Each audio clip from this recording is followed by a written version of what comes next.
ರೆಕ್ಕೆಯ ಕುದುರೆ ಏರಿ ಬೆಳ್ಳಿ ಬೆಳ್ಳಿ ಮೋಡವ ದಾಟಿ ಬರುವ ನಿನ್ನ ಅಪ್ಪಯ್ಯ.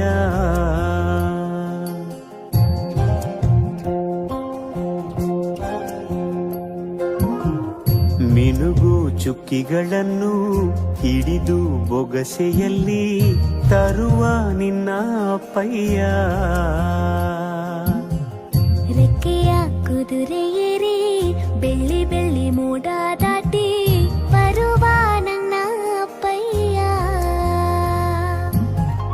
ಮುಡಿಯುವೆನು ಮುಡಿಯೊಳಗೆ ಮಿನುಗುವ ತಾರೆ, ನಡೆಯುವೆನು ಅವನ ಜೊತೆ ನೋಡಲಿ ಊರೇ. ಕಂದ ಕಂದ ನೀನೇ ಚಂದ ಅಂತ ಅಂತಾನೆ, ನಿನ್ನ ಕೂಡಿ ಕಣ್ಣ ಮುಚ್ಚಿ ಆಟ ಆಡ್ತಾನೆ.